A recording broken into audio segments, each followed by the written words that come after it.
सम्मानित मंच, भाइयों बहनों, आज मैं सुन रही थी और आज मेरा ये दिन भी सुनने का ही था। पर आज मैं भी बहुत प्रसन्न हूं क्योंकि मुझे ऐसा शासन मिला, शासनपति मिले, जिन्होंने कहते हैं कीचड़ से निकालकर स्वर्ग तक पहुंचा दिया। गुरुदेव तुलसी जिस समय हिसार चातुर्मास था, उस समय बहुत बड़ा संघ साधु साथियों का गुरुदेव के साथ में था। उनके भाई महाराज चंपालाल जी स्वामी, जिन्हें हम भाई जी महाराज कहते थे, मेरे जीवन निर्माण में सबसे पहले अगर मैं कहूं, उनका बहुत बड़ा योगदान रहा। ऐसी ऐसी शिक्षाएं उन्होंने मुझे दी उस समय कि कैसे लगता था कि क्या होगा, कैसे होगा। भाई जी महाराज ने ऐसी लाइनें क्लियर कर दी चारों तरफ की, आराम से चलोगे, कहीं हड़का धड़का हुआ ही नहीं। संयम जीवन मुझे मिला। जिस समय मैंने संयम जीवन स्वीकार किया, उस समय मुझे ये नहीं पता था कि मुझे कल्याण करना है, कि मुझे मोक्ष जाना है, कि मुझे कर्म को काटना है। कुछ भी नहीं पता था, कुछ पता नहीं था। आप सबको आश्चर्य होगा शायद, फिर दीक्षा कैसे हो सकती है जब वैराग्य ही नहीं।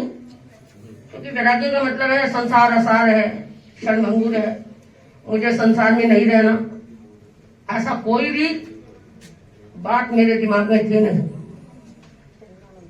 लेकिन एक बात जब मैं बहुत छोटी थी तब से लेकर मेरे दिमाग के अंदर घूमती थी कि मुझे जन चेतना को जागृत करना है, और उसके साथ साथ स्वयं को जागृत करना है। ये प्रेरणा मुझे संघ से मिली, मुझे अपने आप से नहीं मिली।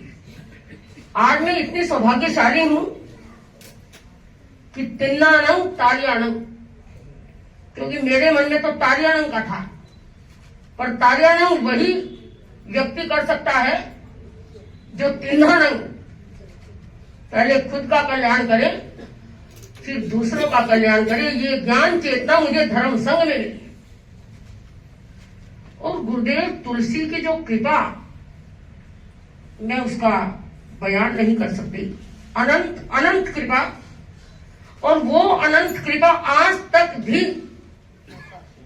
मुझे हर पल ऐसा लगता है कि गुरुदेव तुलसी मुझे संभालते हैं। सचमुच। पहली बात तो गुरुदेव अपने आप ही संभाल लेते हैं। लोग भी बहुत कहते हैं, लोग सब परेशान भी जाते हैं, अपने आप संभालते हैं। लेकिन मैंने कभी कभी गुरुदेव तुलसी से कुछ मांगा तो तत्काल मिला, उसी समय। अब क्या मांगा वो मैं बताऊंगी नहीं, बहुत कुछ मांगा। और आज मैं जो कुछ भी हूं, गुरुदेव तुलसी हमेशा मेरे आदर्श पुरुष थे, हैं और हमेशा रहेंगे। क्योंकि मेरे दीक्षा प्रदान करने वाले, मुझे दीक्षा देने वाले गुरुदेव तुलसी ने मेरे जीवन का बेड़ा पार कर दिया आज। इसलिए मुझे बड़ी प्रसन्नता है, और गुरुदेव तुलसी भी आज यहाँ विद्यमान है, ऐसा मुझे एहसास हुआ। आचार्य महाप्रज्ञ, वो तो दोनों, आचार्य महाप्रज्ञ में तुलसी को देखो, तुलसी को महाप्रज्ञ में देखो, गुरुदेव फरमाया ही करते थे। और मुझे ऐसा कभी नहीं लगा कि आचार्य तुलसी आचार्य महाप्रज्ञ से अलग है। जिस प्रकार गुरुदेव तुलसी ने संभाला, उसी प्रकार आचार्य महाप्रज्ञ ने भी मेरे जीवन को ऊंचाइयां प्रदान की। और मेरी एमए और पीएचडी डिग्री जो मुझे मिली है, उसमें आचार्य महाप्रज्ञ का बहुत बड़ा योगदान। क्योंकि जब मेरी एमए हो चुकी थी, उस समय गुरुदेव ने कहा अपने आप कि अब तुम पीएचडी कर लो। और वही वर्ष 2001 का जब पीएचडी का समय था, तो मैंने कहा गुरुदेव दो काम कैसे होंगे? बोले हो जाएंगे। क्योंकि उसी समय मुझे अग्रगण्य बना दिया 2001 में। और उसी समय पीएचडी करनी थी, रास्ते में बिहार थे, हम नए नए थे, कुछ जानते नहीं थे। पर गुरुदेव की ऊर्जा ने हमेशा हमें सक्षम बनाए रखा। कई बार बीच में विघ्न बाधाएं भी आई। एक छोटी सी बात मुझे याद है, हम लोग जब विहार कर रहे थे पहला चतुर्मास के लिए, तो उस समय रास्ते में जब हम चल रहे थे 2-2 विहार, 3-3 विहार, कई बार तो 3-3 भी कर देते, क्योंकि हमारे साथ में कोई श्रावक थे नहीं। श्रावक जो गोगुंदा बड़े गांव, मोटा गांव जो था, उनके श्रावकों ने कमलेश चतुर्वेदी से कहा था कि चतुर्मास हमारा फरमाते ही हमें पता लग जाए तो हम सेवा में आ जाएंगे। लेकिन कमलेश चतुर्वेदी ने हमें पूछा कि उनको सूचित करें, हमने उन्हें मना कर दिया। उन्होंने बताया नहीं, और हम बोले अब तो अपने आप चलेंगे। 800 किलोमीटर की वो यात्रा, हमारे साथ कोई श्रावक नहीं, हमें कोई पूछने वाला नहीं हम कहाँ है। एक दिन की बात, हम शाम को विहार करने वाले थे। हमारी घड़ी में तो 4 बजे थे, पर घड़ी पीछे थी 1 घंटा, बजे थे 5, और हमने विहार 4 बजे किया, 5 बज चुके थे। उस दिन विहार था तो 4 किलोमीटर का, लेकिन निकल गया 8 किलोमीटर। अब क्या होगा, अंधेरा हो गया। अब अंधेरे में कैसे चले? स्वामी जी भिक्षु शाम भिक्षु शाम भिक्षु शाम, क्योंकि भिक्षु शाम एक ऐसा मंत्र है जो बेड़ा पार कर देता है। और हम उस समय एक बाहर स्कूल था, पहुंचे जल्दी जल्दी फटाफट पैर उठा के पहुंचे स्कूल के अंदर। बाहर एक चबूतरा था, वहां पर रुक गए, रात को यही रहेंगे। इतने में कुछ गाड़ियां लुहारी आए, बोले साध्वी जी यहाँ कहाँ विराज रहे हो?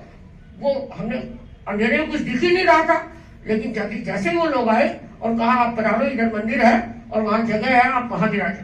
फिर हम वहां पर गए। अर्थात धर्म संग हर साधु को, हर साध्वी को, हर साधक को कितना संभालता है। चाहे कोई साथ नहीं हो, पर कोई हड़का है न कोई धड़का है, गुरु संभालते हैं और धर्म संग संभालते हैं। ऐसा पग पग पर हमें संभाला है, क्योंकि ये शासन इतना निर्मल और पवित्र है। हमारे आगम में वर्णन आता है, निमग्ना उद्मग्ना, 2 तरह की नदियां होती हैं, निमग्ना और उद्मग्ना। गणाधिपति गुरुदेव तुलसी फरमाया करते थे कि ये दोनों नदियां जहां पर होती है वहां पर पवित्रता होती है, निर्मलता होती है। हमारा धर्म संघ नंदन वन है, इतना पवित्र, इतना निर्मल। और इस धर्म संघ में जो भी दीक्षित होता है बेड़ा पार कर लेता है। भाइयों और बहनों से भी इस समय कहना चाहती हूँ, कोई आपके पारिवारिक जन बच्चे दीक्षा लेना चाहे, उन्हें सपोर्ट करो, कीचड़ में मत फंसाओ, क्योंकि यहाँ संसार में तो कर्म बंधन बड़े विचित्र हैं। और हम कैसा जिंदगी जीते, इतनी आनंदमयी। चाहे हमारे सारे समाज वाले इतने श्रावक जिनके पास में धनाढ्य है, इतने हैं, धन ही धन है, लेकिन मुझे नहीं लगता कि हमारे जैसे सुखी एक भी इंसान यहाँ पर है। हम कितने आनंद हैं, न तनाव है, न टेंशन है, आठों प्योर आनंद, आठों पूर्ण आनंद है। दूसरी बात, बच्चों को तैयार करना है ताकि इस कीचड़ से निकल सके। और उसके अतिरिक्त सम्यक, क्योंकि साधु दीक्षा सब ले सके बहुत संभव कम है, लेकिन सम्यक दर्शन को हम निर्मल बना सके, पुष्ट कर सके, ये बहुत जरूरी है।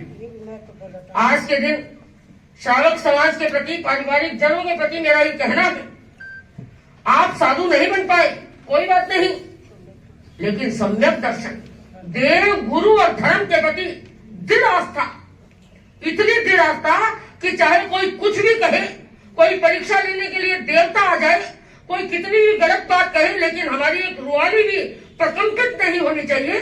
देव गुरु धर्म के प्रति इतनी दृढ़ आस्था होनी चाहिए। और अगर सम्यक दर्शन आ गया तो बहुत कुछ आ गया, बहुत कुछ आ गया। सर्टिफिकेट मार्क्स को मिल गया। हाँ, सम्यक दर्शन रतन, सम्यक रतन, सम्यक तो रतन, ये हीरा है, ऐसा अनमोल हीरा है। अगर ये एक बार आ जाता है तो कहते फिर संसार में कभी भटकेंगे नहीं, कभी नहीं भटकेंगे।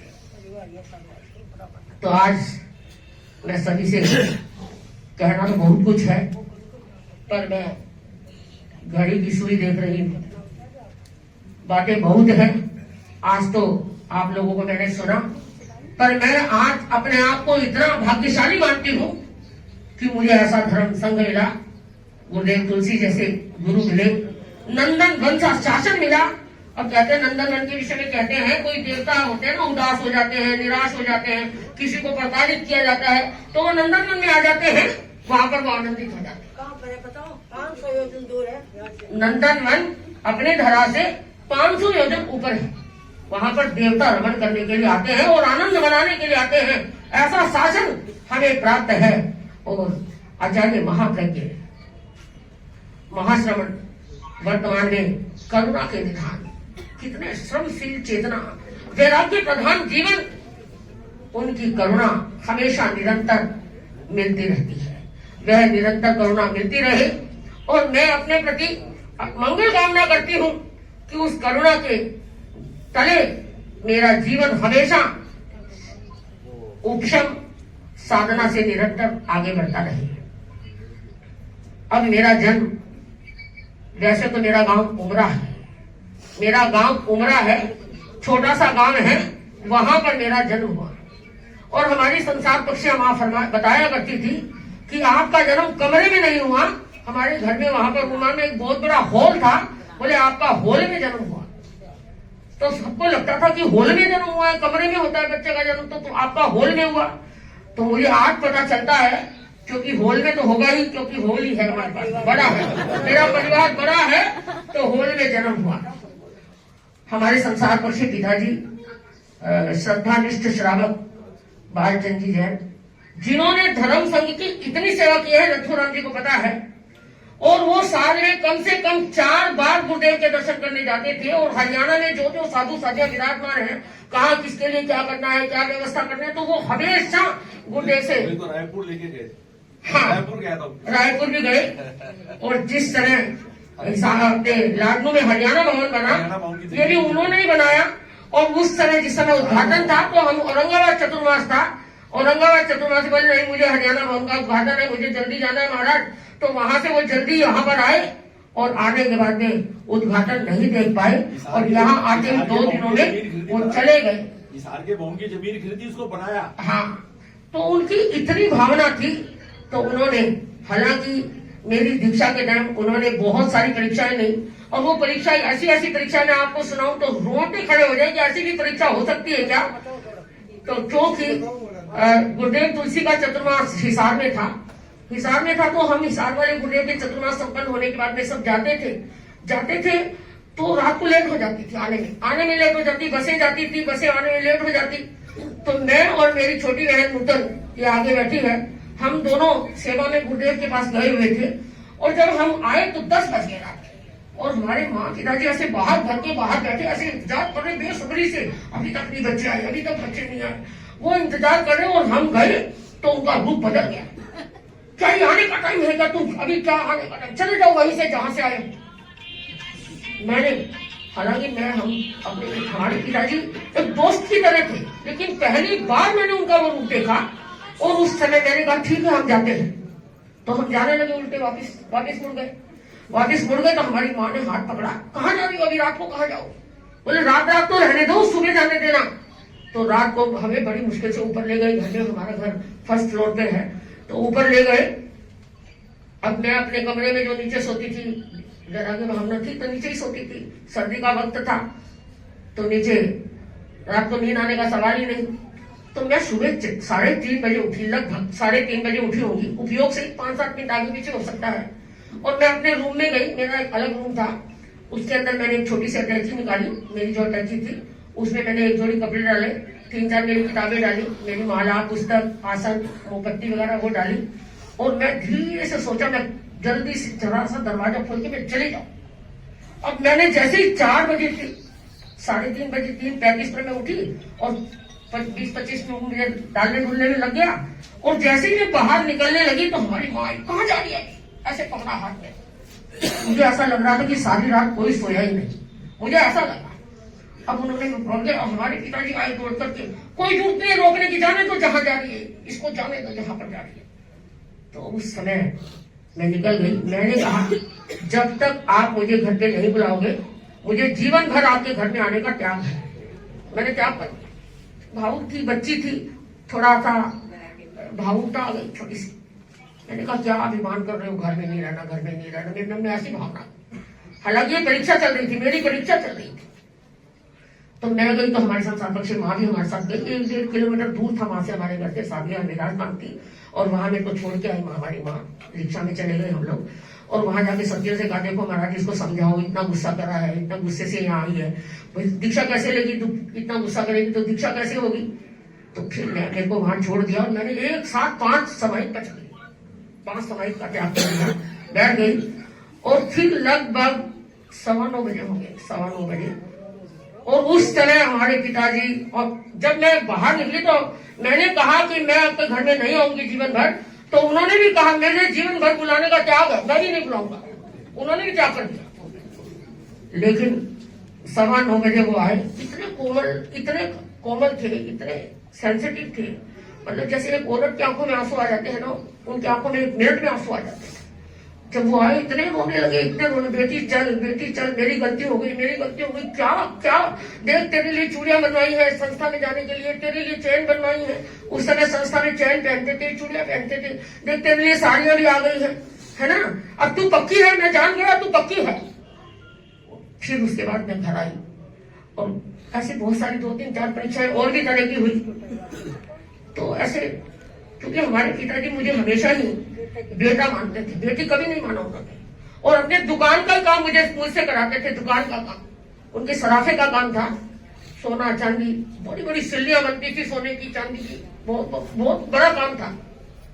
मैं भी वहां जाती थी, स्कूल से छुट्टी हुई सीधी दुकान पे गई, 4 साल 5 साल की मैं जाने लगी। उस समय 10-1 साल की होगी, 10-12 साल की, बड़ी मुश्किल से। और दुकान पे क्या पुलिस वाले बैठे, अब क्या, कभी चोरी का माल आ गया, कभी कोई बेच गया, पता नहीं चलता। तो पुलिस वाले बैठे थे, मैंने देखा, और योग था उस समय, सोना थोड़ा बंद था, सोने के बिस्किट बंद थे, हमारे बिस्किट का बहुत बड़ा काम था। तो बिस्किट वहां पर मैंने 4 बिस्कुट, हमारे जगह बनी हुई थी दुकान के पीछे की तरफ, तो उसमें मैं रखे गई थी पहले, और फिर मैंने आके देखा तो पुलिस बैठी है। हमारे पिताजी कमजोर बड़े थे, उनका चेहरा थोड़ा मुरझाया हुआ सा था। तो मैंने कहा टिफिन लेके जाती हूँ, क्योंकि खाना वो वही खाते थे, दुकान में अकेले थे इसलिए।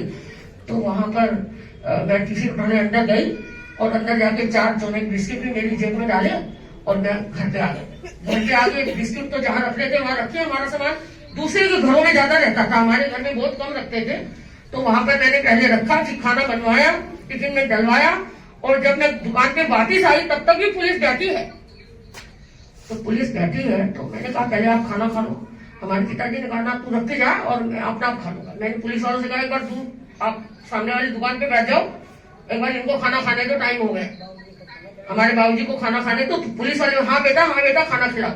मैं छोटी सी थी, पुलिस वाले सामने वाली दुकान पे बैठे, और मैंने हमारे पिताजी से कहा खाना भी खा लो आराम से, मैं बिस्किट सब ले गई हूँ, चिंता की कोई बात नहीं।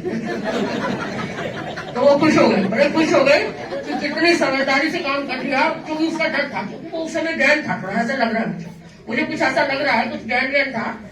तो इस प्रकार उनके साथ मैंने बहुत छोटा काम किया दुकान का, और वो मुझे हमेशा बहुत स्नेह देते। तो उन्होंने मेरे बड़ी मुश्किल से दीक्षा दी, लेकिन दीक्षा देने के बाद में जब मैं साध्वी सूरज कुमार जी को याद करती हूँ इस समय, जिनके साथ में 23 साल तक रही, और उनके साथ में जब वो सेवा करने आते थे और वो साधियां मुझे पानी पिलाने आती थी, बोलते मेरा सीना फूलता है, इतनी बड़ी बड़ी साधियां आपको पानी पिलाने आती है। साधियों ने मेरी सब बड़ी साधियां थी, इतनी बड़ी बड़ी, लेकिन इतना प्यार और स्नेह दिया। साध्वी सूरज कुमारी जी, साध्वी पान कुमारी जी, साध्वी राय कुमारी जी, साध्वी जय कुमारी जी, इतना स्नेह दिया। और इस लायक में आज यहाँ बैठी हूँ, तो गुरुदेव का तो प्रताप है ही, साध्वी प्रमुखाओं का प्रताप तो है ही, लेकिन साध्वी सूरज कुमार जी का प्रताप भी मुझे कम नहीं है, उनके प्रति भी मैं नतमस्तक हूँ। आज यहाँ पर दिल्ली में साध्वी संगमित्रा जी मास्टर जी विराजमान है, साध्वी सुब्रता जी मास्टर जी विराजमान है, साध्वी रवि प्रभा जी मास्टर जी विराजमान है, साध्वी ललित प्रभा जी मास्टर जी विराजमान है, साध्वी लब्धि प्रभा जी यहाँ पर है, शालीमार में साध्वी लब्धि रेखा जी, यहाँ ललित रेखा जी यहाँ पर पधारी हुई है, मुनि श्री विमल कुमार जी स्वामी अभी गुड़गांव में है, और जितने भी साधु साध्वी यहाँ पर दिल्ली में है, साध्वी अणिमाश्री जी मास्टर जी तो अभी मिलकर ही गए हैं। इन सभी साथियों के प्रति मैं नतमस्तक हूँ, और मैं मंगल कामना करती हूँ कि आप सभी का आशीर्वाद मुझे मिलता रहे, और मैं अपनी संयम जीवन को निरंतर आगे बढ़ाती हुई निश्चित रूप से एक दिन ऐसा आएगा मुझे मोक्ष में जाना है, मुझे मोक्ष में जाना है, ये शब्द ना रहे, मैं मोक्ष में पहुंच गई, ऐसा मेरे प्रति मैं अपने प्रति मंगल कामना करती हूँ। सबसे पहले हरिमा से जी मास्टर जी का यहाँ पर संदेश हमें प्राप्त हुआ। उन्होंने बहुत ही सुंदर गीतिका बना के भेजी। अभी समय का अभाव है, नहीं तो वो गीतिका जरूर सुनते हैं। अभी साधु वर्तमान से जी मास्टर जी मेरे मासी जी महाराज है, साधु चंदन माला जी मास्टर जी मेरे मासी जी महाराज है, उनका भी अभी अभी संदेश यहाँ पर संप्रेषित हुआ है। मैं उनके प्रति बहुत बहुत मंगल कामना करती हूँ, मैं उनके प्रति कि उनका जीवन भी बहुत संयम यात्रा में यात्राएं रहे, आगे रहे। और हमारा जो परिवार है, अभी इसमें लगभग आधा परिवार तो होगा ही, इतने लोगों में शायद आधे से ज्यादा भी हो सकता है, क्योंकि दिल्ली में लगभग अभी तो बहुत कम आया है। पूरा दिल्ली अगर परिवार यहाँ पर पहुंच जाए तो शायद ये हॉल भी पूरा भर जाए, पूरा खाली नहीं रहे। परिवार बहुत है, क्योंकि मैं हरियाणा की हूँ और दिल्ली मेरा ननिहाल है, दोनों है। दिल्ली मेरा ननिहाल है, ननिहाल में भी बहुत, चांदी चौक के अंदर भी बहुत रहने का काम पड़ा। चांदी चौक हमारा पहले घर होता था, अभी तो नहीं है वहाँ पर। और शहनशाही कटले में अभी भी दुकानें खूब है परिवार वालों की, वहाँ पर अभी भी हमारे मामा के बेटे भाई वगैरह जो सब लोग आए हुए यहाँ पर, सब लोग। मामा तो सूरत है, हमारे संसार से मामा जी अभी इस वक्त नहीं आ पाए, क्योंकि सर्दी के वक्त में वो सूरत रहते हैं और चंदन वाला जी मास्टर जी वहीं पर विराजमान है। अब तो हमारा सभी हमारी चारों बहनें, सुधा अभी दिख रहा, हमारी सारी बहनें यहाँ पर है। सुधा अभी किसी को नजर नहीं आ रही, लेकिन मुझे नजर आ रही है। हमारी चारों बहनें यहाँ पर है, दोनों भाभी हमारी संसार पक्ष यहाँ पे बैठी है। अभी रोहतक वाली बहन शायद शरीर आपको दिखाई नहीं देगी, क्योंकि वो इस दुनिया में नहीं है, वो चली गई। हमारे बहनोई भाई, हमारे सारे भाई है, भांजे हैं, सब लोग, हमारे जीजा जी वगैरह है, नरेश चंद जी, वीरेंद्र मोहन जी, है ना, ये सब लोग बहुत परिवार। और हमारे कजन बहने भाभियां, इतनी परिवार पूरा वो पूरा सारा का सारा है। ये भतीजियां है सारी हम, और हम तो परिवार वाले आज जो आए हैं वो भी त्याग संकल्प जरूर करें। यहाँ 2 तरह के त्याग लगे हुए हैं, इधर उंगली लगाओ, इधर देखो क्या त्याग है, सबको लगानी है। और सबको त्याग ले बिना कोई नहीं जाएगा यहाँ से। सभी को संयम से संयम का अभिनंदन है, संयम से संयम का अभिनंदन करते हैं। अब दिल्ली 13 सभा, क्योंकि वैसे तो मेरा पूरा संसार ही मेरा परिवार है, पर अभी मैं वर्तमान में दिल्ली में हूँ, तो दिल्ली मेरा पूरा परिवार है। हमारे कर्मठ अध्यक्ष सुखराज जी सेठिया, अभी आज का कार्यक्रम तो कोई कार्यक्रम होने की संभावना ही नहीं थी, अनौपचारिक ये कार्यक्रम हुआ है। और इन्होंने इतनी बड़ी परिषद में यहाँ पर हमारे सुखराज जी सेठिया, उनकी पूरी टीम है, वो बहुत ही उत्साही और कार्यकर्ता। गुरुदेव का चतुर्मास यहाँ पर हमें मिला, पूरी टीम लेकर आई। उसके अतिरिक्त मर्यादा महोत्सव मिला। आप सोचो, पूरे 8-9 महीने का कार्यकाल दिल्ली को मिला है। ये दूसरा योगक्षेम, पहला योगक्षेम लखनऊ में और दूसरा योगक्षेम दिल्ली में है। तो ये योगक्षेम उसकी दूसरी, मतलब कि पहला चरण वहाँ, और गुरुदेव से निवेदन करके दूसरा चरण दिल्ली में ये होना चाहिए। शायद मुझे लगता है गुरुदेव जरूर अनाउंस करेंगे, प्रारंभ वहाँ समापन यहाँ, ठीक है। तो इधर हमारे मिलाप चंद जी बैठे हैं यहाँ पर। मिलाप चंद जी जो मेरे पिता के तुल्य मैं मानती हूँ, इतनी सेवा करते हैं, इतनी सेवा करते हैं, मुझे लगता है हमारे पिताजी नहीं है, लेकिन ये पिताजी विद्यमान है, ऐसे लगते हैं मिलाप चंद। और हीरालाल और राजेश तो पिता हो गए तो भाई हो ही गए अपना, है ना। हाँ, क्योंकि हीरालाल जी जो है तन मन से इतनी सेवा करते हैं, इतनी सेवा करते हैं कि मैं उनको भूल नहीं सकती। बहुत उन्होंने, कितना उत्साह है। पर आज वो यहाँ पर नहीं है, ऑस्ट्रेलिया में है। पर ऑस्ट्रेलिया में भी वो चाह तो रहे कि मैं लाइव देखूं, लाइव तो कैसे दिखेगा उनको, लेकिन वो उनका ध्यान यहीं पे लगा हुआ है। तो उन्होंने भी शायद कुछ भेजा होगा, तो वो भी सुनाएंगे। तो मैं इस परिवार के लिए, खेलरा परिवार के लिए भी बहुत बहुत मंगल कामना करती हूँ कि निरंतर आगे बढ़ते रहे। और इधर हमारे प्रदीप बंसल जो है, ये प्रदीप बंसल हमारे 13पंथी श्रावक नहीं थे, लेकिन हमारी मनीषा ने इसको 13पंथी श्रावक बना दिया है। और ये भी सबसे पहले रायपुर के अंदर, छत्तीसगढ़ रायपुर में हमारी सेवा की, तब से लेकर आज तक निरंतर हमारे साथ जुड़े हुए हैं। और नथुराम जी तो हमारे परिवार के हैं ही, है ना। नथुराम जी है, हमारे विजय जी हैं, है ना। रमेश कांडपाल जी को तो मेरे को सुनना था, हमारे शांति भाई हमारे हैं, है ना। अभी मंजू ने भी कुछ बोलना था, और हमारे कल्पना भी कुछ बोलने वाली है। हाँ, क्योंकि बहुत सारे बोलने वाले, सबके मन में एक अलग उत्साह है, मुझे बड़ी प्रसन्नता है, सब में इतना उल्लास है। और हमारे प्रदीप जी बैठे हैं, है ना, तो सभी के मन में बोलने की भावना है। अगर आप कहेंगे तो एक दूसरा चरण वापिस इसी समय थोड़ा देर के बाद में अपन रख सकते हैं, है ना। तो सबके प्रति बहुत बहुत मंगल कामना, बहुत बहुत शुभकामना। सभी संयक्त रत्न को निश्चित रूप से प्राप्त करना है, उससे पहले अगले भाव में जाना नहीं। पहले संयक्त रत्न जरूर आना चाहिए, उसके बाद ही आगे बढ़ना है। और संयक्त रत्न गुरुदेव हमेशा फरमाते हैं, देव, ये व्यवहारिक परिभाषा है, देव, गुरु और धर्म के प्रति दृढ़ आस्था, एक रुआली भी प्रकंपित ना हो। एक बात पुनः समणी जी हमारे पास विद्यमान है। हम जब यहाँ पर अरंगत भवन में प्रवेश किए थे तो 5 थे, 2 समणी जी थे और 3 हम थे। उस समय सन्मति प्रज्ञा जी और जयंत प्रज्ञा जी, और अभी हमारे 2 समणी जी हैं, जीत प्रज्ञा जी और शांति प्रज्ञा जी। हालांकि जीत प्रज्ञा जी कह रहे हैं मैं पहले मिली थी, मुझे याद नहीं है, मिले होंगे जरूर, ये बोल रहे हैं जो बोले ही होंगे, लेकिन मैंने अभी इनको देखा है। इतनी सरल समणी जी हैं, दोनों ही समणी जी पढ़ी लिखी प्रबुद्ध हैं। खड़े हो, इतनी प्रबुद्ध, अभी आपने सुन ही लिया इनका कितना प्रबुद्धता के साथ इन्होंने